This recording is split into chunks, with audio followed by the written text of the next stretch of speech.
Arrest నుంచి రక్షణ కల్పించలేము. వర్మకు high court ఎదురుదెబ్బ. అరెస్ట్ భయం ఉంటే బెయిల్ పిటిషన్ వేసుకోవాలి సూచన. అసభ్యుల పోస్టులపై ఫిర్యాదు కేసు.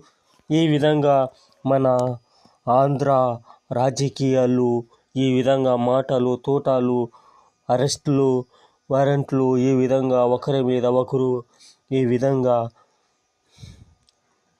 ప్రజలు తీర్పు ఏ విధంగా ఉంటుందో తీర్పము. కోర్టు ఏ విధంగా తీర్పునిస్తుందో చూస్తాము. ఈ విధంగా ప్రజలు బాధ్యతలు, సంతోషాలు, కష్టాలు ఈ విధంగా చెప్పుకోవటంలో ఈ విధంగా మన రాజకీయాలు ఎటువంటి మార్గం పోతుందా చూస్తాము. వర్మ అంటే అందరికీ తెలిసిందే. ఇప్పుడు వర్మ క్రేజ్ పెరుగుతుంది.